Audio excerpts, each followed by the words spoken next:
ہے کہ فوتگی کے بعد جو کل اور 40واں جمعرات ہیں ان کا کیا کانسیپٹ ہے، تو جو رسول اللہ صلی اللہ علیہ وسلم دین لے کر آئے تھے اس میں یہ چیزیں شامل نہیں تھی، یہ بعد میں ایڈ ہوئی ہیں۔ آپ اس کو صحیح کہیں یا غلط کہیں، کم از کم ہم سب اس بات کو مانتے ہیں کہ رسول اللہ صلی اللہ علیہ وسلم کے دور میں نہ تو کوئی کل ہوتا تھا، نہ جمعرات، نہ 40ویں۔ ہندوؤں کے ہاں یہ کانسیپٹ ہے کہ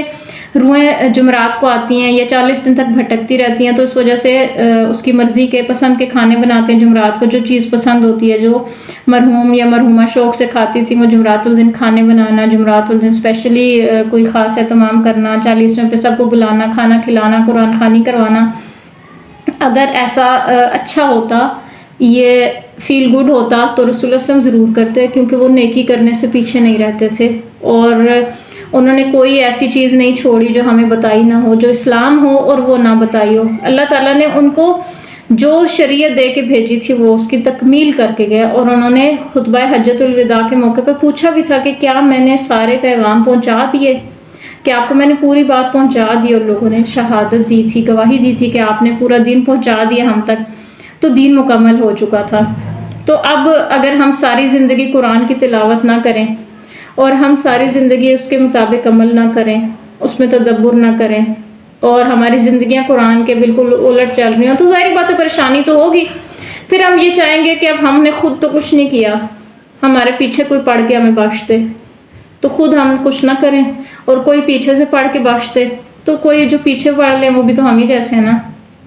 نہ ہمیں نیکیوں کا شوق ہے، نہ ان کے پاس اتنا ٹائم ہے۔ آپ زبردستی لوگوں کو اکٹھا کر کے کچھ ہاتھوں میں قرآن پکڑا بھی دیں گے، تو کیا وہ دل میں ان کے وہ درد اور وہ تکلیف ہوگی کسی میت کے لیے، مرنے والے کے لیے، وہ اس کی مغفرت کے لیے دعا کریں گے؟ ایسا نہیں ہے، یہ نیچرلی اور ہیومنلی بھی پاسبل نہیں۔ اگر ہوتا تو رسول اللہ صلی اللہ علیہ وسلم اور اللہ تعالیٰ ہمیں اس کے بارے میں ضرور بتاتے، ایسا نہیں ہے۔ تو یہ ایک تو پہلی بات تو یہ کہ بدعت ہے میت کے لیے کھانا بنانا، جیسے ہی میت کا جنازہ نکلے کھانا بنانا، کھانا کھلانا، پھر کل 40واں جمعرات، یہ سب بدعات ہیں، یہ رسول اللہ صلی اللہ علیہ وسلم نے نہیں بتائی۔ اب ہم کیا کر سکتے ہیں میت کے لیے؟ تو جو بھی نیک اعمال اولاد کرتی ہے، چاہے وہ نماز پڑھتی ہے، وہ صدقہ کرتی ہے، وہ روزے رکھتی ہے، وہ حج کرتی ہے، چاہے وہ قرآن کی تلاوت کرتی ہے، ہر ایک نیک عمل کا اجر ماں باپ کو ملتا رہتا ہے۔ اسی طرح ماں باپ کے لیے اولاد دعائیں مغفرت کرتی ہے، اور اسی طرح سے اولاد ان کی طرف سے صدقہ کر سکتی ہے، کہیں کو درخت لگا دیں، پانی کا انتظام کروا دیں، کوئی مسجد مدرسہ بنوا دیں، کہیں پر قرآن تقسیم کروا دیں،